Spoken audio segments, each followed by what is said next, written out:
So now I am making this video in a few days time. It's going to be January the 17th. It is the day where we say goodbye to the kitchen god. He'll go to heaven for 5 days and then we invite him back. So for this Chinese New Year, as a preparation, we are going to talk about what to do, why, and what is the story of this kitchen god. And for this we have to ask ourselves a few questions.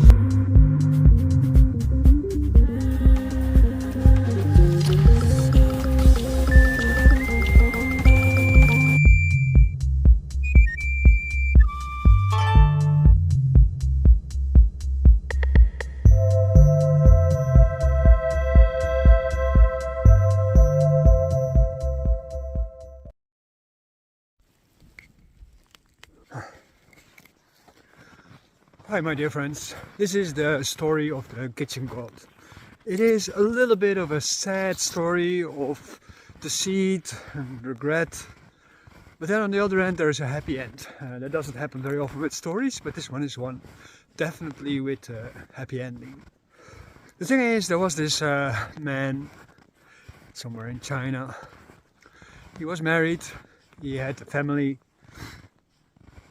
but at a certain point he met somebody younger than his wife and he thought, ooh, that's really nice. So he left his wife for this other person, and at the moment when he left his wife for the other person, he forgot about basically his wife. Oh, I thought to walk to the other direction, but it's too deep.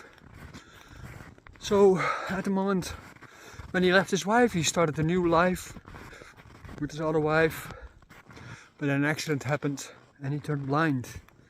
When he had turned blind, at a certain point, because of being so blind, I'm sinking here quite deep into the snow. You can't see anything here. Better make a turn around. His new wife, of course, left him and he became homeless. At the moment when he became homeless, he started wandering around as a blind person, begging for foods and scraps. At a certain point, blind and all, he arrived at the house of his ex-wife. He didn't know, because he was blind. He didn't know who he was facing and why. And the woman, when she saw him, she called him in the house. She gave him some food.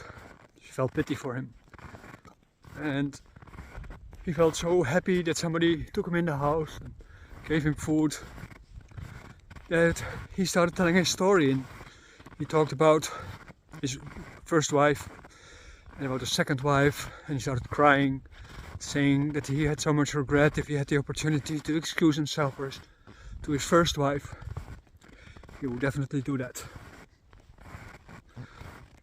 And the woman was very touched by his regrets and his feelings. So she said, "But I am your ex-wife. Just open your eyes. You don't have to be blind anymore. You're now at home. You're back with me." And he managed to open his eyes and he could see again. So that was a happy thing. And it's really his wife, ex-wife. And he felt so ashamed. So incredibly ashamed. He was like, oh man, what have I done? So what he did was trying to hide his face, and he was so embarrassed about his face, about everything that happened, that he'd done. He was in the kitchen sitting there to eat, and he ran away from the kitchen, in the kitchen actually, and he saw the stove, the oven of the kitchen, and he tried to hide in the oven, not realizing that the oven was actually burning. So he burned to death inside the oven. His wife, ex-wife, tried to pull him out, but it didn't really work. She was only managing to pull his leg out. So in effect, he just burned to death in the oven, and the gods, they felt pity for him because he had so much regret and so much honesty with that. So they gave him a task as both a punishment and a reward to take care of the household. So first she started offering some food and incense every year for him to remember him, his ex-wife, her ex-husband. And gradually the god saw that it was good, so they gave him the task to take care of everybody's kitchen.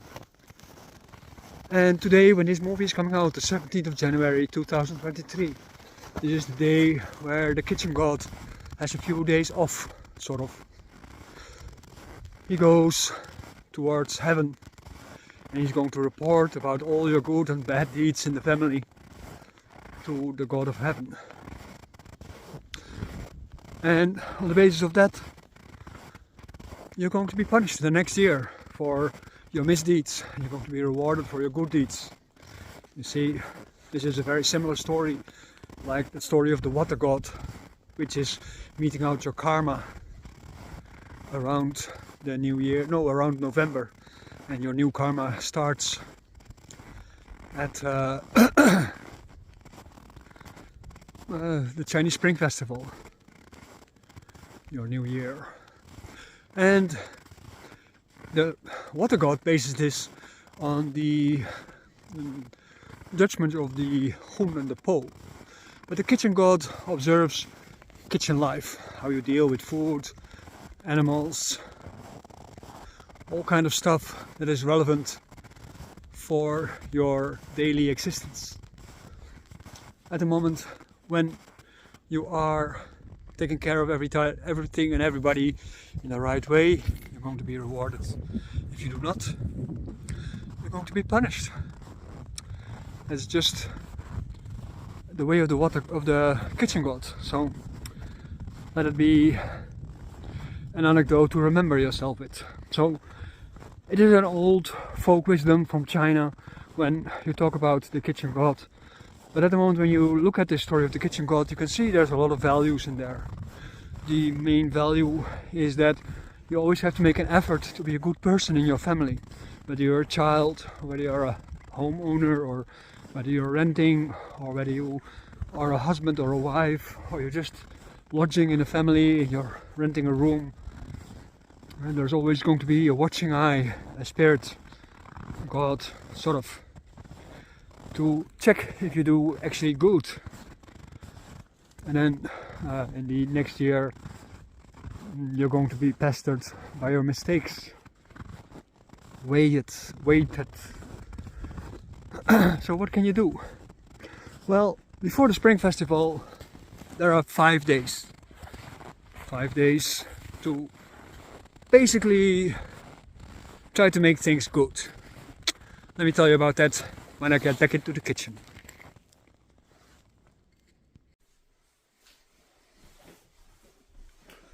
So there we are in the kitchen. We're going to talk about the ceremony of the kitchen god, of course, right now. And what you need to do is you are having to imagine yourself that you're really going to say goodbye to the kitchen god. At the moment when you say goodbye to the kitchen god, you're going to wish him a good trip and you want to bribe him a little bit. So this happens to be the kitchen of my friends here in Canada, and you need to prepare a few things. You need to prepare a little bit of a treat, a meal. That can be real food, or it can be fruit, candy, honey, all kind of things, to please the kitchen god and to make sure that he feels pleased with you, so that he will give a good remark to the King of Heaven. Here we made cookies today. We had some oranges and mandarins. It's Sunday, the shops are closed, so we cannot go get other things. Some cinnamon sticks, just some general things which are as how do you say, intention. They are meant to be pleasing to the kitchen god. So let's say it like that. Then you need to burn some incense. So you can also burn a candle, I guess. I don't think anybody really minds. And this is just like a standard incense. And you put it inside a burner. This is so here I have also, of course, the incense, which is the most important part because that's part of the ceremony. Flavor. Flavor is the carrier of qi, so that's very important. And same with fruit. If the fruit is fresh and it smells really fruity and stuff like this, is really good. if you make cookies or anything like that, if it's fresh and it still smells like cooking, is very important. This happens to be on the oven by accident, that's why I chose this place. This is, of course, where the kitchen god killed himself in.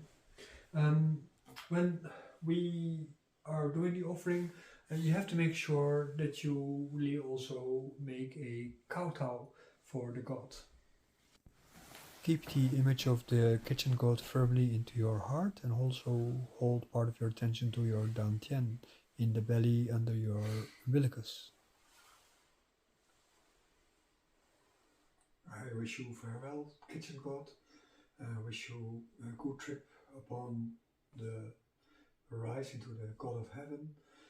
We hope you're going to tell the God of Heaven good stories about our family, and we wish you to return safely in 5 days' time, where we will welcome you in our dinner. Gods and spirits, like pets, they listen to your intent. So if your heart is pure in your thoughts, it's good. It doesn't have to be religious. Part of the ceremony, I offer this incense to write on the smoke up to heaven. I bid you farewell, and I will see you in 5 days' time when you return. Because that's the thing.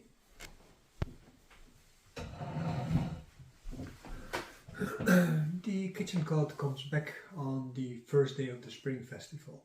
So at the moment when he comes back, you want to make sure that at the moment when you're going to eat to celebrate the opening of the spring festival on the first day, the 22nd, you want to make sure that you make one extra plate on your table.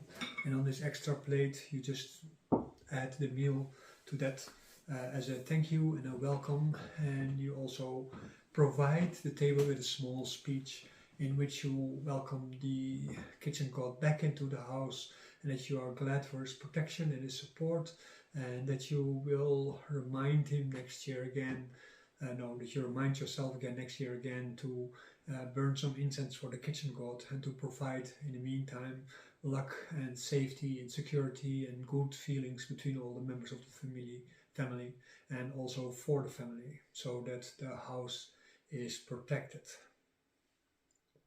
That's the first part for this video series about the Chinese Spring Festival. And like every year we do this video or a video about the Spring Festival, and this year we extended that with the preparation for the Spring Festival. The next video we'll go talk a little bit about the benefits you might expect and the risks you might expect for the development of your year. Remembering also, of course, the water god who already created your karma back in the 11th month, and now at this moment the karma then will come into full swing from the first moment onward of this month. We're going to talk a little bit about the last year, what we could have expected, and what we're going to be able to expect for the next year in general, but also some things specifically I will lift out to talk about. I thank you very much for your attention. If you'd like to support this program, then please do sign up for our Daoland program. Help us provide enough members so that we can afford to also help students in countries where the income is not high enough to do these kind of studies, so that they can partake and start building their own communities of self-help and communal healthcare between each other through Chinese medicine and Tai Chi, Kung Fu, Neidan practice and regeneration practices. I look forward to see you next time.